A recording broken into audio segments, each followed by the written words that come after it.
عیسائی کہنے لگا عیسیٰ علیہ السلام سب سے افضل ہے، اور مسلمان کہنے لگا محمد رسول اللہ صلی اللہ علیہ وسلم ہمارے آقا سب سے افضل ہے۔ دونوں میں جب بحث ہونے لگی، غوث پاک رحمۃ اللہ علیہ وہاں سے گزر رہے تھے، تو آپ جو ہے پوچھے عیسائی سے کہ بھائی تم کیوں حضرت عیسیٰ کو ہمارے محمد عربی صلی اللہ علیہ وسلم ہمارے نبی سے افضل مانتے؟ تو کہنے لگا کہ ہمارے عیسیٰ علیہ السلام مردوں کو زندہ کرتے تھے، اور تمہارے نبی مردوں کو زندہ کرنے کے کچھ واقعات زیادہ نہیں آئے، ہم نے سنے۔ تو یہ سن کے غوث پاک فرمائے تو میرے نبی کی کیا بات کر رہا، میں ان کا ایک امتی ہوں، اگر میں کسی مردے کو زندہ کر دوں گا تو کیا تو اسلام قبول کر لے گا؟ تو اس پہ وہ کہنے لگا ٹھیک ہے، آپ کوئی مردے کو زندہ کر کے بتائیے۔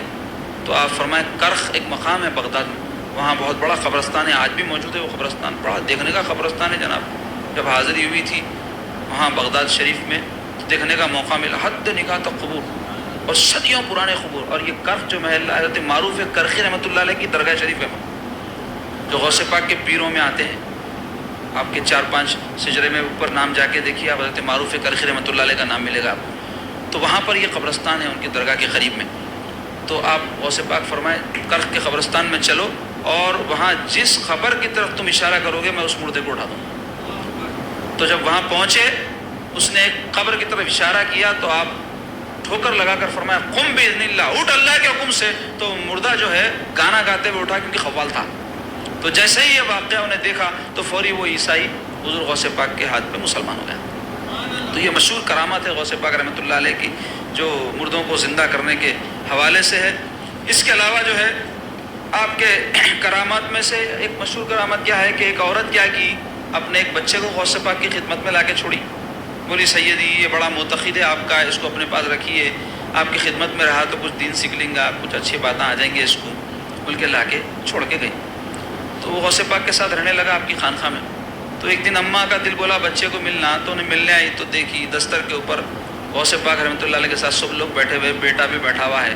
غوث پاک رحمۃ اللہ علیہ ابھی اپنا کھانا تناول فرمائے، اور مرغ تناول فرما کے اس کی ہڈیاں دستر پہ پڑے ہوئے ہیں، اور یہ بوڑھی کا عورت کا بیٹا جو ہے کمزور دبلا پتلا ہو گیا، نہیں سکڑ گیا، اور انہیں بیٹھ کے دال روٹی کھا رہا۔ تو اس کو اماں تھی نا، دل کو بہت تکلیف ہوئی، کہنے لگی غوث پاک میں سمجھی آپ تو بڑے شفیق ہیں اور میرے سے زیادہ میرے بچے پہ شفقت کریں گے، حضور تو جو ہے مرغی تناول فرما رہے ہیں اور میرے بچہ جو ہے دال روٹی کھا رہا۔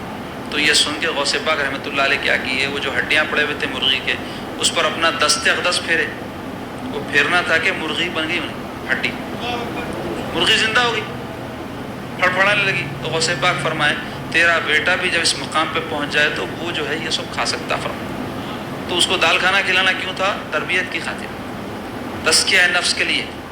اب یہ تو لوگوں کو معلوم بھی نہیں ہے اس کو مجاہدہ بولتے، بلکہ مجاہد نام تو سنتے لیکن اس کے معنی کیا ہے کوئی بھی غور نہیں کرتے۔ تو مجاہدہ کہاں سے جانتے؟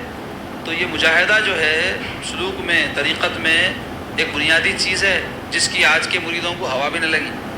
پہلے کے تو بھی لوگ حضرت کچھ وظیفہ بتائیے، حضرت کچھ جو ہے مراقبہ بتائیے، بلکہ اپنے مرشدوں کے پاس جاتے تھے۔ اب کئی کو جا رہے ہیں حضرت کوئی ایسی تعویذ دے تو آپ دیتے ہی گھر بن جانا، ایک ایسی تعویذ دے دو شادی ہو جانا، بلکہ اس سے بھی آگے بڑھ کے ایسی تعویذ دے دو آپ دشمن مر جانا، ختم ہی ہو جانا، ایسی پاورفل تعویذ ہو۔ تو اب یہ پیری مریدی یہ کاموں کے ہنستے رہ گئی۔ تعویذ جائز، جائز مقاصد کے لیے لینا جائز، جائز تعویذ جائز، ناجائز تعویذ ناجائز۔ تعویذ فلیتوں کے بھی کچھ اصول ہیں، ہر چیز کے زندگی میں اصول ہے جی۔ آپ آمدنی ہے، حلال حرام دیکھتے ہیں اس کے اندر، حلال کاموں سے کمائے بھی آمدنی، حلال حرام سے کمائے بھی حرام۔ تو ویسے ہی یہ تعویذ وغیرہ بھی ایک علاج کے حکم میں، تو اس کے بھی احکام ہیں، اس کے مطابق اگر کوئی تعویذ لے اور دے تو منع نہیں ہے۔ لیکن پیری مریدی کے واسطے لوگ سمجھے تعویذ فریتوں کے واسطے رہتی پیری مریدی، یہ سوچ غلط ہے۔ ہر تعویذ دینے والا مرشد تو ضروری نہیں ہے، یہ اور بات ہے کہ مرشد ہو کر بھی کوئی تعویذ دے سکتا ہے، لیکن لوگ کیا سمجھے ہر تعویذ دینے والا مرشد رہتا، ایسا نہیں۔ مرشد بولتے رشد و ہدایت کرنے والے، لوگوں کو راہ راست پر لانے والے، لوگوں کو اللہ سے ملانے والے کو، اللہ سے جوڑنے والے کو مرشد کہتے ہیں۔ انبیاء علیہ السلام، اولیاء کرام جو کام کیے وہ کیا کیے؟ اللہ کے بندوں کو اللہ سے جوڑے۔ جو لوگ دنیا کی محبت میں مبتلا تھے ان کو دنیا سے توڑے، اللہ سے جوڑے۔ تو مرشد کا بھی وہی کام رہتا، رشد و ہدایت کرے۔ اللہ کے جو بندے دنیا دار رہتے ان کو اپنی نصیحت سے، اپنے واعظ سے اور کوئی اور اپنے روحانی قوت سے دل پھیرے ان کے، جیسے میں بولا نا توجہ رہتی بزرگان دین کی، وہ توجہ جو رہتی کیا ہے، ان کے قلب کا ایک اثر ہے، جیسے ہر چیز کا ایک اثر رہتا نا۔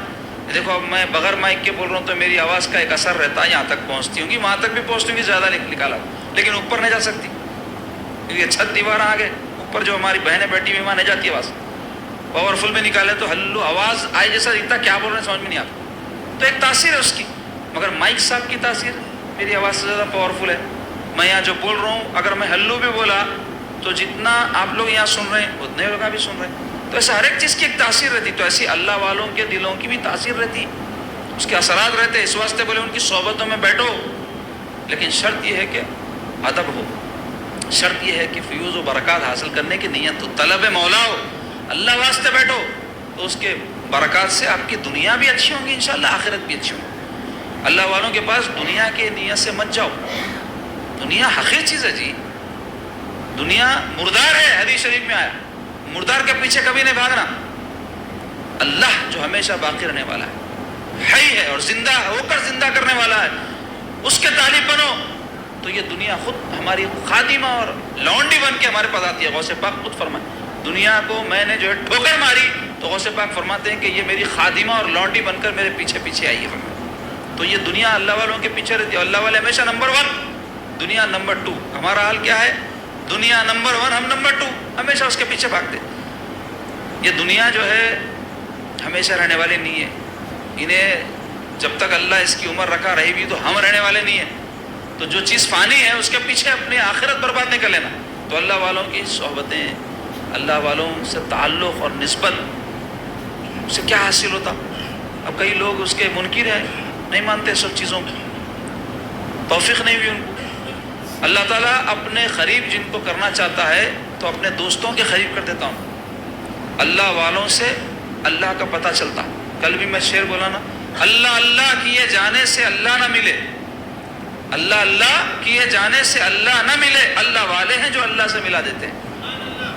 دلوں میں وہ کیفیات پیدا ہونا کہ اللہ جب کہے تو وہ جو ہے وہ اثر وہاں تک پہنچے، بات وہاں تک پہنچے، تو اس کے واسطے ضروری ہے اللہ والوں کی صحبت، لیکن اس کے آداب ہیں، اس کے طریقے ہیں۔ آج کے دور میں ہم دیکھ رہے ہیں بدعقیدگی عام ہو گئی،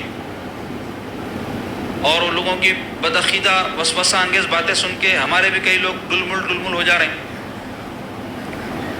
بزرگان دین کی شان میں گستاخی کرنے والے کا خاتمہ خراب ہو جاتا، بولا نا میں آپ کو، کیوں؟ حدیث شریف میں من عاد لی ولیا فقد آذنتہ للحرب، اللہ تعالیٰ فرما رہی ہے جو میرے ولی سے دشمنی رکھتا ہے میں اس کو جنگ کا چیلنج دیتا ہوں۔ اور بزرگان دین بولے 2 باتوں کے لیے جنگ کا چیلنج دیا گیا، ایک سود خوری کے لیے اور ایک ولی سے دشمنی پر۔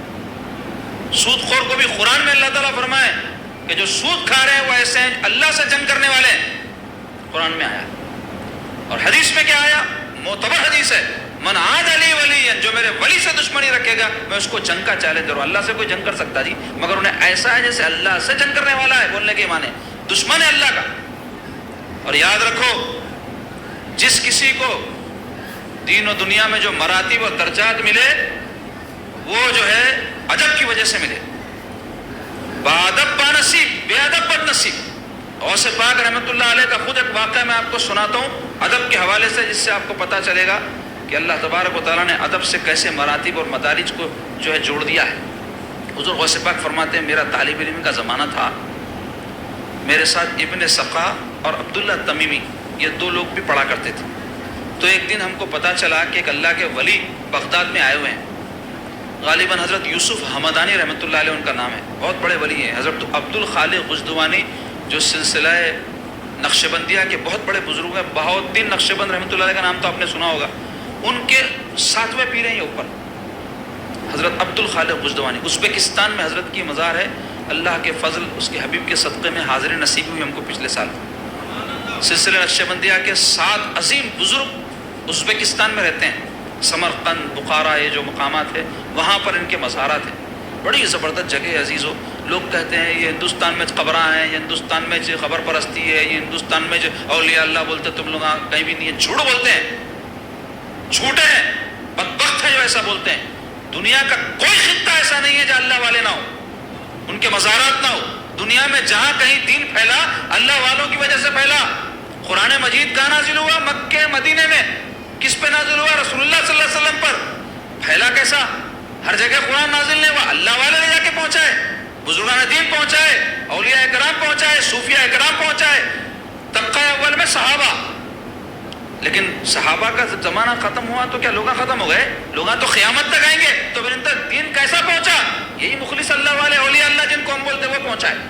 تو مختصر یہ کہ حضرت یوسف ہمدانی رحمۃ اللہ علیہ غالباً ہے وہ جو ہے آئے ہوئے تھے بغداد میں، غوث پاک کے طالب علم کا زمانہ ہے. تو آپ فرمائیں کہ ہم ان سے جا کر ملاقات کرنے کا ارادہ کیے.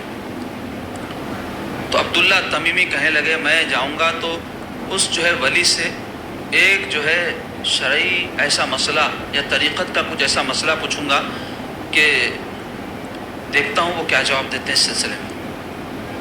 اور ابن سخا نام کا جو شخص تھا وہ کہنے لگا، کیونکہ طالب علم کے دور میں ذرا بہت زیادہ جوش رہتا نا علم کا، مناظرے کرنا، سوالات پوچھنا، حجت کرنا بہت رہتا. تو یہ کہنے لگے ابن سخا، غوث پاک روایت کی ہے اس واقعے کو. ابن سخا نے کہا کہ میں جا کر اس ولی سے ایسا ایک سوال پوچھوں گا، چکرا جانا انہوں جواب نہیں دے سکتا. گستاخی تھی، بے ادبی تھی. غوث پاک رحمۃ اللہ علیہ اپنے ساتھیوں سے فرمائے نہ میں کوئی سوال کروں گا ان سے، نہ کوئی جواب چاہوں گا، میں جا کر دیکھوں گا ان کی صحبت سے اللہ مجھے کیا نصیب کرتا ہے. یہ ہے ادب، یہ ہے ادب. تو غوث پاک رحمۃ اللہ علیہ فرماتے ہیں ہم تینوں گئے. جیسے ہی اس ولی کی بارگاہ میں پہنچے، ان کی خدمت میں پہنچے، پہلے تو وہ ہم کو نظر آئے، پھر اچانک غائب ہو گئے اپنی کرامت سے، پھر ظاہر ہوئے.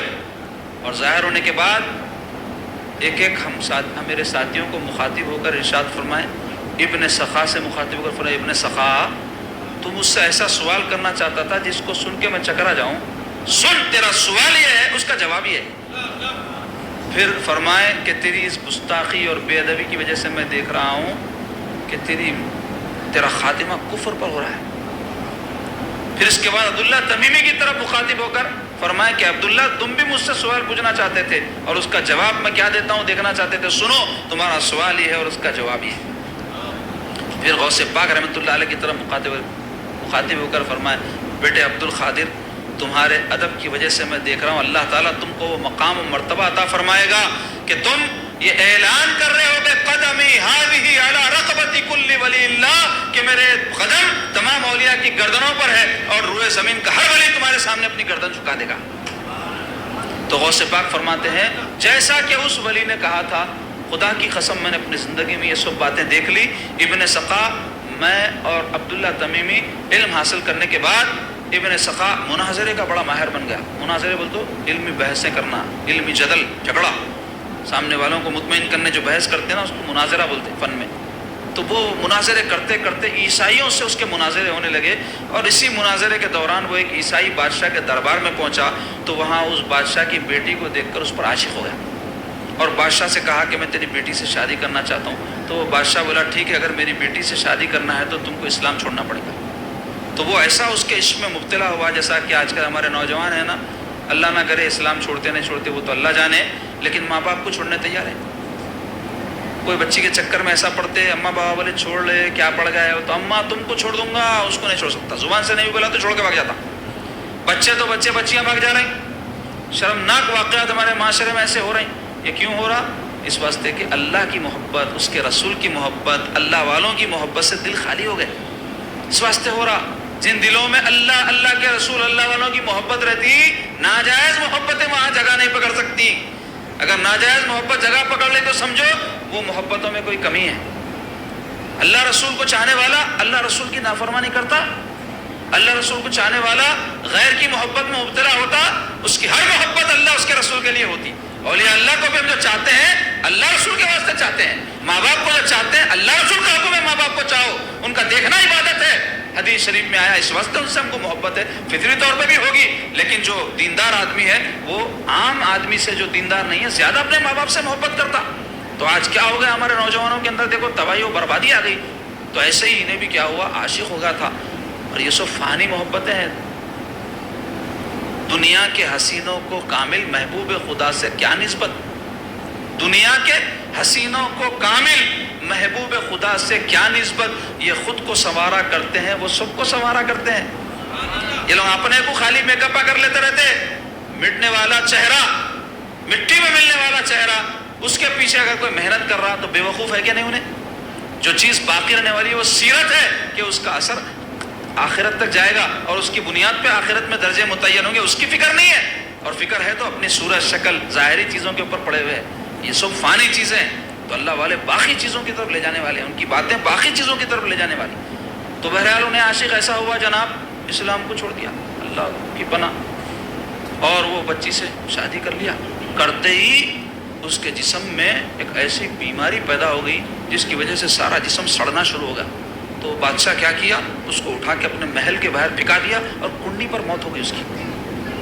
دیکھو اللہ والوں کے ساتھ گستاخی اور بے ادبی کا کیا انجام ہوا۔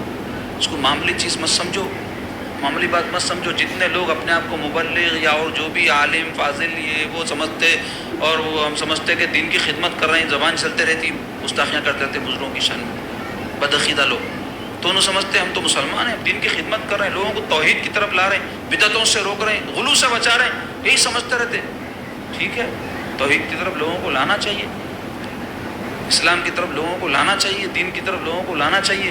کیا اس کا یہ مطلب ہے کہ بزرگوں کی شان میں گستاخیاں کر کے ان کا مرتبہ، ان کی شان لوگوں کی نظر میں گھٹا کے اس کو دین کی خدمت سمجھ رہے ہیں بدبخت، جبکہ دین برباد ہو جا رہا، دوسرے کی اصلاح کے چکر میں خود کا دین سرک جا رہا، پتہ بھی نہیں ہے، ابن سخا کے راستے پر جا رہے ہیں۔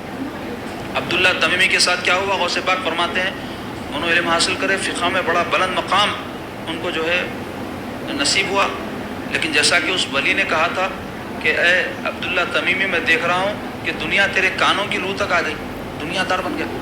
تو ان کو کیا ہوا، بادشاہ اپنے دربار میں بلا کے اپنا خاص جو ہے عالم مقرر کر لیا، جس نتیجے میں ہمیشہ دربار میں رہتے تھے، بادشاہ کے جو ہے درباری میں لگ گئے تھے۔ عالم آدمی ہے نا، کسی کے بھی تابع نہیں ہونا، لیکن دلاری میں لگ گئے، اس ولی کے کہنے کے مطابق ہوا۔ اور پھر غوث پاک رحمۃ اللہ علیہ فرماتے ہیں وہ وقت بھی آیا کہ جب اللہ تعالیٰ کی طرف سے مجھے حکم ہوا کہ میں یہ اعلان کروں، قدمی ہاتھی علی رقبتی کل ولی اللہ، میں بغداد کے ممبر پر بیٹھ کر جب یہ اعلان کیا تو روئے زمین کا ہر ولی اپنی گردن کو میرے اس ارشاد کے سامنے جھکا دیا۔ تو یہ واقعہ میں اس واسطے بیان کرا، ایک تو غوث پاک سے متعلق بھی ہے، دوسرے یہ کہ ادب کی کیا اہمیت ہے دین کے اندر۔ طریقت، سلوک یا بیت، مریدی، یہ سب کا خلاصہ ادب ہے، یاد رکھو۔ ادب سیکھنے کے واسطے، اپنے نفس کو مہذب بنانے کے لیے، نفس کو ادب سکھانے کے لیے پیری مریدی ہے، طریقت ہے۔ طریقت کا تعلق باطن سے ہے، شریعت کا تعلق ظاہر سے ہے، اور یاد رکھو طریقت کوئی علیحدہ چیز نہیں ہے، شریعت ہی میں طریقت ہے، شریعت ہی میں معرفت ہے، شریعت ہی میں حقیقت ہے، یہ کوئی علیحدہ چیزیں نہیں ہے۔ کیونکہ کئی گمراہ ہمارے اہل سنت والجماعت کے بدعقیدے کہوں گا میں، ایسے ہیں جو تعلیمات کے نام پر، طریقت کی اہمیت کے نام پر شریعت کا مذاق اڑاتے، شریعت کو ہلکا کر کے بتاتے۔ خدا کی قسم یہ بات جان لو، محمد رسول اللہ کے طریقے سے بڑھ کر کوئی طریقہ نہیں ہے، اور جتنے طریقے، جتنے چیزیں روحانیت کی ہیں وہ سب حضور ہی کی پیروی اور انہی کی اتباع اور اطاعت میں۔ اس کو چھوڑ کر کے کوئی طریقت کی بات کرتا ہے تو جوتا مارنے کے قابل ہے انہیں۔ کوئی مذاق اگر اڑاتا ہے شریعت کا تو انہیں دین سے نکل گیا، کیونکہ شریعت طریقہ مصطفیٰ ہے، اور مصطفیٰ کے طریقے سے بڑھ کر کوئی طریقہ نہیں ہو سکتا۔ اس کی مثال شریعت اور طریقت کی اس طرح دی ہے بزرگوں نے۔ شریعت کیا ہے، ایک بڑی روڈ ہے، سمجھو بڑی سڑک۔ آج کل بڑے بڑے سڑکیں بن رہے ہیں نا، اس کے پر آپ دیکھو کہ الگ الگ سواریاں چلنے کے واسطے جو ہے وہ بنا دیتے پٹے، بڑی گاڑی اس پہ چلنا، اس کے بعد کی گاڑی اس پہ، اس کے بعد کی گاڑی پھر فٹ پاتھ پیدل لوگاں چلنا۔ تو بولے کہ شریعت اور طریقت کی مثال ایسی ہے جیسے بڑی روڈ شریعت ہے، اب اس کے اوپر الگ الگ لیول کے جو گاڑیاں چلنا ہے، ٹریکاں بناتے ہیں، الگ الگ ٹریک بولتے ہیں اس، لاری کا ٹریک رہتا، کار کا ٹریک رہتا، ٹو ویلر کا ٹریک رہتا، پھر فٹ پاتھ رہتا۔ تو بولے یہ الگ الگ جو ٹریک ہیں وہ طریقت ہے۔ تو یہ جو ٹریک ہے کوئی شریعت سے ہٹ کر کے نہیں ہے، شریعت ہی کی راہ پر چلنے کے خاص طریقے کو طریقت کہا گیا ہے۔ یعنی شریعت پر محمد عربی صلی اللہ علیہ وسلم چلے، حضور کو دیکھ کر صحابہ چلے، ان کے پیچھے پیچھے ایک ٹریک بن گیا، صحابہ کو دیکھ کر تابعین چلے، ایک الگ ٹریک بن گیا، تابعین چلے، ایک الگ ٹریک بن گیا۔ ایسے ہی ہر ولی ان کو دیکھ دیکھ کر اپنے آگے والوں کو، اپنے شیخ کو، اپنے مرشد کو چلتا ہے تو ایک اس سے ٹریک بنتا جاتا ہے، اس کے پیچھے ہم چل رہے ہیں، ہم اس ٹریک پر ہیں، لیکن کوئی شریعت سے الگ چیز نہیں ہے۔ اب آپ بولیں گے شریعت میں طریقت، معرفت، حقیقت کیسا رہتی؟ تو اس کو بزرگاں سمجھائے، بولے ایسا رہتی، دودھ ہے جیسے، دودھ کے اندر ہی مسکا ہے، دودھ کے اندر ہی گھی ہے، دودھ کے اندر ہی ملائی ہے، تو ایسے ہی شریعت ہی کے اندر طریقت ہے، شریعت ہی کے اندر حقیقت ہے، اسی کے اندر معرفت ہے۔ جیسے دودھ میں سے گھی نکالنا ہے تو محنت کرنا پڑتا، خالی دودھ رکھ کے بیٹھے تو گھی نہیں نکلتا، ایسے ہی خالی دودھ رکھ کے رکھے تو بیٹھے رہے تو مسکا نہیں بنتا، مسکا بنانا پڑتا۔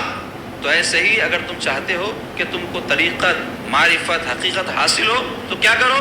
شریعت کی راہ پر اخلاص کے ساتھ عمل کرو، اسی کو بولے طریقت۔ اس سے جو احوال کھلتے اسی کو بولے معرفت۔ تو کوئی علیحدہ چیز نہیں ہے، پہلے یہ بات سمجھ لیں، اس کی وضاحت کرو کہ اہل سنت والجماعت کے لوگ بھٹکے ہوئے جو ہے لوگوں کے حوالے ہو گئے، وہ ان کو کیا کرے؟ نمازوں کو چھڑا دیے ان کی، اللہ معاف کرے، دل کی نماز بول کے، یا بولے کہ جو ہے جب معرفت کھل گئی کسی کے اوپر تو اب شریعت کی پابندی کیا ضروری ہے؟ تو یہ گمراہی ہے۔ اگر کوئی ایسے کوئی عقیدہ رکھنے والا، ایسے طریقے پر چلنے والا، انہیں گمراہ ہے، بلکہ ایسا کرتے کرتے ہو سکتا ہے کفر کی طرف چلا جائے، کفریہ باتیں ان کی زبان سے نکل جاتی ہیں اس قسم کے لوگوں سے۔ تو ایسے لوگ ہمارے اہل سنت میں بدعقیدہ ہے کہوں گا، جیسے مسلمانوں میں بدعقیدہ گروپ فرقے ہے نا، اہل سنت کے بعد ایسے، تو اس واسطے کوئی پابند شریعت شیخ جو طریقت بھی جانتا ہو ان سے بیعت کرنا، خالی جو طریقت معرفت جانتے ہیں لیکن شریعت کے پابندی ان کی بیعت کرے تو گمراہ ہو جاتے، بھٹکا دیتے لوگ، سرکار کے طریقے سے ہٹا دیتے۔ تو مختصر یہ عزیز ہو، غوث پاک رحمۃ اللہ علیہ کی کرامتوں کا میں بیان کر رہا تھا، اس کی بڑی تفصیل ہے، لیکن آج کا جو ہمارا مقررہ وقت ہے وہ اختتام کو پہنچ گیا، اور کل سے انشاءاللہ تبارک و تعالیٰ ایک نئے موضوع اصلاح باطن، جو بزرگان دین کی تعلیمات اصل ہیں، اس پر مجھے آپ کو خطاب کرنا ہے۔ تو اگر وقت میں گنجائش ہو تو غوث پاک کے کرامت کے حوالے سے بھی ان عنوانات اور موضوعات کے دوران بھی میں آپ کے سامنے تبرکاً غوث پاک کی کرامت بیان کرتا رہوں گا انشاءاللہ تعالیٰ۔ تو کل سے ہم ایک نیا جو ہے سلسلہ شروع کریں گے۔ اخیر میں ایک اہم بات آپ تمام کو کہنا چاہوں گا، جیسے کہا کہ محی الدین غوث پاک کا لقب ہے، اس پر میں آپ کو بتاؤں گا کیوں محی الدین بولتے ہیں آپ۔ محی الدین کے معنی ہوتے ہیں دین کو زندہ کرنے والا، محی زندہ کرنے والا، دین کو، دین اسلام۔ تو غوث پاک کو محی الدین کہا جاتا ہے۔ کیوں کہا جاتا ہے؟ اس واسطے کہ اس بارے میں تو ایک واقعہ بھی مشہور ہے کہ آپ کو یہ محی الدین لقب اللہ تعالیٰ کی طرف سے کیسے عطا ہوا۔ تو آپ فرماتے ہیں ایک دن میں کوئی سفر سے واپس آ رہا تھا تو راستے میں نے دیکھا کہ ایک کمزور ضعیف بوڑھا آدمی بیٹھا ہوا ہے۔ جب میں اس کے قریب سے گزرا تو اس نے مجھے مخاطب کیا، یا عبد القادر، اے عبد القادر میرے قریب آئیے۔ حضور غوث پاک فرماتے ہیں میں جیسے ہی اس کے قریب گیا اور اس کو پکڑا تو وہ کھڑا ہو گیا، اور پھر میں نے اس کو جب بٹھایا تو وہ تن توانا، صحت مند اور ایک دم قوت والا ہو گیا۔ میں حیران رہ گیا یہ کیا ہے؟ تو وہ کہنے لگا اے عبد القادر میں آپ کے نانا کا دین ہوں اسلام، آپ کے ذریعے مجھے دوبارہ زندگی عطا کیا ہے۔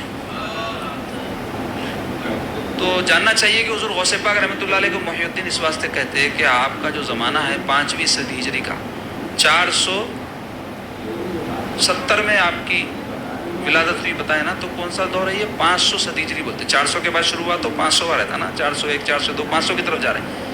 تو آپ کے زمانے میں بڑا جو ہے ماحول بگڑ چکا تھا، اسلام کی صرف ظاہری شکل رہ گئی تھی، اس کی روح مٹ دی گئی تھی۔ جو بادشاہ تھے وہ بالکل پکے دنیا دار بن گئے تھے، ظالم لوگوں کے اوپر ظلم کرنا، ان کا مال لوٹنا اور اپنے جو ہے خزانے بھرنا۔ جو علماء جن کا کام ہوتا ہے لوگوں کو حق بات بتانا، امر بالمعروف و نہی عن المنکر کرنا، ہدایت دینا لوگوں کو، وہ اپنا کام دنیا داری کی خاطر چھوڑ دیے تھے۔ لوگوں کو اگر اپن بولے یہ مت کرو بولے تو اپنے اعتقاد سے نکل جاتے لوگ، اپنے ہاتھ میں سے نکل جاتے، تو اپنے کو جو نذرانے پیش کرتے وہ نہیں ملتے، تو اس واسطے ان کو منع نہیں کرنا، یہ حال ہو گیا تھا۔ اور اب ایسے علماء ایسے بادشاہ رہے تو عوام کا کیا اشرتا ہوں گا، وہ بالکل فسق و فجور میں اور برائیوں میں مبتلا ہو گئے۔ تو غوث پاک رحمۃ اللہ علیہ نے اپنے نور ولایت سے، اپنے مواعظ حسنہ سے، اپنی تبلیغ دین سے اور اپنی روحانی قوت سے لاکھوں بندگان خدا کو فیض یاب فرمایا۔ عوام تو عوام، آپ کا مقام و مرتبہ یہ ہے کہ آپ ولیوں کے بنانے والے ہیں، ولی گر ہیں، آپ صرف ولی نہیں ولی بنانے والے۔ آپ کی جو ہے خانقاہ سے ہزاروں اولیاء اللہ بن کے نکلے اور ساری دنیا میں پھیلے، سلسلے کو بھی انہوں نے رواج دیا، اور اس کے علاوہ اللہ کے بندوں کو اللہ سے جوڑا۔ تو اس واسطے آپ کا لقب کیا ہے؟ محی الدین، دین کو زندہ کرنے والے۔ حضور غوث پاک کے تصانیف کے بارے میں آپ کو بتا کے آج میں بات ختم کرتا ہوں، اور یہ اس واسطے بتا رہا ہوں غوث پاک رحمۃ اللہ علیہ سے ہم کو عقیدت و محبت ہے تو ان کی کیا تعلیمات ہے، کیا ہم کو کرو بولے، کس سے منع کرے، پتہ ہونا چاہیے نا۔ تو آپ اپنے ان کتابوں میں یہ باتیں ارشاد فرمائیں۔ بعض تو تصوف وغیرہ کے موضوع پر ہے جو بغیر اپنے شیخ یا کوئی اس کے جاننے والے کی رہنمائی کے بغیر پڑھے تو یعنی مضامین سمجھ میں نہیں آتے، لیکن تبرکن کوئی اپنے گھر میں رکھا تو کبھی بھی کوئی چیز قیمتی گھر میں رہی تو وہ قیمت اس کی ہمیشہ وصول ہوتی۔ تو تبرکن غوث پاک کے غلام ہے نا، تو ان کے تبرکات رہنا گھر میں۔ تو ایک فتوح الغیب نام کی آپ کی کتاب ہے جس کے اندر جو ہے سالکین کے لیے، راہ طریقت پہ چلنے والوں کے لیے آپ نے بہت ساری باتیں بیان فرمائی۔ سر الاسرار بھی آپ کا ایک رسالہ ہے، اس میں بھی تصوف کے، روحانیت کے بہت بڑے بڑے بھید آپ نے جو ہے آشکارا فرمائے۔ رسالہ غوث اعظم آپ کا رسالہ ہے، اس میں بہت سارے آپ نے جو ہے ایسی تصوف کی باتیں بیان فرمائی ہیں۔ غنیت الطالبین بڑی مشہور کتاب ہے غوث پاک کی، یہ فقہ حنبلی پر ہے، اور اس کے اندر تصوف کے اور عبادات کے اور دیگر مختلف جو موضوعات دین کے ہیں اس کو آپ نے جو ہے رقم فرمایا ہے اس میں۔ غنیت الطالبین بڑی مشہور کتاب ہے غوث پاک رحمۃ اللہ علیہ۔ اور آپ کے قصائد ہیں، قصیدہ شاعری کو کہتے ہیں، آپ نے بہت سارے قصائد اللہ تعالیٰ کی تعریف میں اور بہت حضور کی تعریف میں ایسے لکھے ہیں، اور وہ بازار میں اس وقت مل جاتے ہیں آپ کو۔ قصائد غوث اعظم بولیے آپ مل جاتا۔ کل میں جو کتاب کا ذکر کیا مظہر جمال مصطفیٰ، اس میں بہت سارے قصائد موجود ہیں۔ حضور غوث پاک کے رسالے کے بھی کچھ حصے اس کتاب میں صاحب کتاب نے جمع کیے ہیں۔ تو یہ کتاب لے لیتا ہوں، ابھی بہت ساری چیزیں آپ کو معلوم آتی۔ فتوح الغیب کے بھی کئی جو ہے موضوعات انہوں نے اس میں ذکر کیے ہیں۔ اس کے علاوہ الفتح الربانی میں بولانا حضور غوث پاک کے مواعظ، واعظ آپ کے جو آپ ارشاد فرماتے تھے، کون سی تاریخ کو کہاں پہ ارشاد فرمائے، عربی میں ہے وہ، اس کے ترجمے ہوئے ہیں۔ تو وہ کتاب بھی بڑی بہترین کتاب ہے غوث پاک کے، اس میں واعظ سارے جمع کیے گئے ہیں۔ اور دیوان غوث اعظم یہ فارسی میں ہے، اس کا ترجمہ ہوا ہے، اس میں بھی کچھ حصے موجود ہیں دیوان غوث اعظم کے، جو آپ کے دیوان کہتے ہیں کلام کسی شاعر کا جو ہوتا ہے، اس کی جو کتاب ہوتی ہے اس کو دیوان کہتے ہیں۔ تو وہ دیوان غوث اعظم میں آپ کے جو ہے کلام کو جمع کیا گیا ہے، فارسی کلام ہے، اس کے ترجمے بھی ہوئے ہیں۔ تو یہ کچھ آپ کے جو ہے کتب ہیں جس کی تفصیل میں آپ کے سامنے معلومات کے لیے اور جن کو ذوق ہو مطالعے کا ان کے لیے بیان کیا، اور ہونا چاہیے ہر ایک کو ذوق۔ غوث پاک رحمۃ اللہ علیہ کے زمانے میں اگر اللہ ہم کو رکھتا تو ہم کیا ان کی مجلسوں کو چھوڑتے تھے جی؟ تو غوث پاک رحمۃ اللہ علیہ کی ظاہری مجلس میں تو ہمارے جیسے ناکارہ لوگ جو ہے شریک نہیں ہو سکتے، نہ روحانی مجلس میں پہنچنے کی ہمیں طاقت ہے کہ ان کی جناب میں جو روحانی آج مقام ہے پہنچ کے ان کے فیوز و برکات سے وہ لیول پر ہم استفادہ کریں۔ تو کم از کم یہ کرنا کہ سرکار جو ارشاد فرمائے وہ باتیں تو ہم پتہ ہونا، وہ باتیں ہم سن لینا۔ ایک یہ واسطہ ہوتی ہیں بزرگان دین کی کتابیں طالب اور مطلوب کے بیچ میں، جن کو ہم طلب کر رہے ہیں غوث پاک کہ ہم طالب ہیں، ان کے ہم مرید ہیں، تو ان کے جو ہے مجلس کی باتیں ہیں جو ان کتابوں میں بیان ہوئی ہیں۔ تو اللہ توفیق دیا تو لے کے رکھنا اور مطالعہ کرنا۔ اللہ پاک سے دعا کرتا ہوں یا الہ العالمین، یا اکرم الاکرمین، یا مجیب الدعوات، اے مولا اپنے حبیب پاک ہمارے آقا و مولا محمد ربی صلی اللہ علیہ وسلم کے وسیلے سے اہل بیت اطہار، صحابہ کرام اور اولیاء اللہ بالخصوص قطب الاقطاب غوث الثقلین سیدنا شیخ عبد القادر جیلانی غوث پاک کے وسیلے سے ہم آپ کے حضور میں دعا کرتے ہیں، ہماری دعاؤں کو قبول فرمائیے۔ اے اللہ تمام حاضرین اور غائبین کی بخشش فرمائیے۔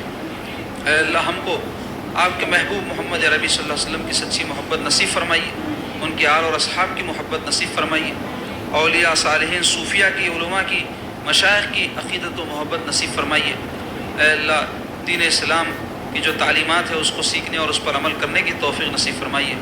حضور غوث پاک رحمۃ اللہ علیہ کا جو تذکرہ ہم نے سنا ہے اس سے ہمارے قلوب کو منور فرمائیے، ان کی تعلیمات کو حاصل کرنے، اس پر عمل کرنے کی توفیق نصیب فرمائیے۔ اے اللہ اس شان کے آپ کے ولی غوث پاک رحمۃ اللہ علیہ جن کے ہم غلام ہیں، اے اللہ ان کے فیوز و برکات سے ہم سب کو بہرمند فرمائیے۔ مولا تعالیٰ اولیاء اکرام کی تعظیم کرنے، ان کا اکرام کرنے، ان کا ادب کرنے کی توفیق نصیب فرمائیے۔ بے ادبیوں سے، گستاخیوں سے ہم کو محفوظ رکھیے، بے ادبوں اور گستاخوں کی صحبتوں سے ہم کو بچائیے، ان کی وسوسہ انگیز باتوں سے ہم کو اور ہماری نسلوں کو بچائیے۔ مولا تعالیٰ ہم کو جو ہے نفوس کا اپنے تزکیہ کرنے کی، سعی کرنے کی توفیق نصیب فرمائیے، ہمارے قلوب کا تصفیہ فرمائیے، ہماری روح کا تجلیہ فرمائیے، تعلیمات جو بزرگان دین کے ہیں اس کو سمجھنے اور اس کے مطابق عمل پیرا ہونے کی توفیق نصیب فرمائیے۔ یا اللہ جو بیمار ہیں ان کو صحت و عافیت عطا فرمائیے، جو پریشانیوں میں مسائل میں مبتلا ہے اے اللہ ان کو اس سے خلاصی نصیب فرمائیے، جو دیگر مسائل میں گرفتار ہیں اے اللہ ان کو اس سے راحت عطا فرمائیے، مولا ہم پہ کرم فرمائیے، ہمارے اموال میں، اہل و عیال میں، ہمارے جو ہے معاملات میں برکت ڈال دیجیے، بے برکتی سے، نحوست سے ہم کو محفوظ رکھیے یا اللہ۔ جو اس خانقاہ میں جمع ہیں ان سب کے جائز مراد مقاصد کو پورے فرمائیے، اور مولا جو بھی ہماری اس گفتگو کو سن رہے ہیں ان کے بھی جائز مراد و مقاصد کو پورے فرمائیے، اور مومن مومنات، مسلم مسلمات کے جائز مراد و مقاصد کو پورے فرمائیے۔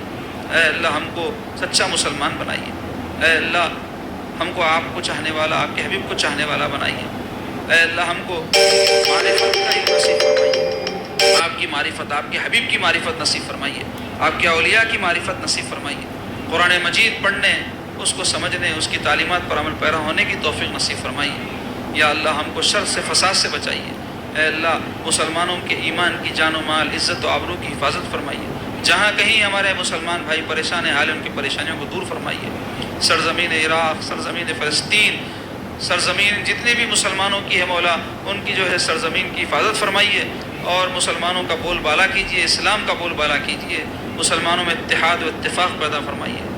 وصلی اللہ تعالی علی خیر خلق و نور عرش سیدنا و مولانا محمد وعلی آلہ و صحبہ اجمعین برحمتک یا ارحم الراحمین والحمد للہ رب العالمین۔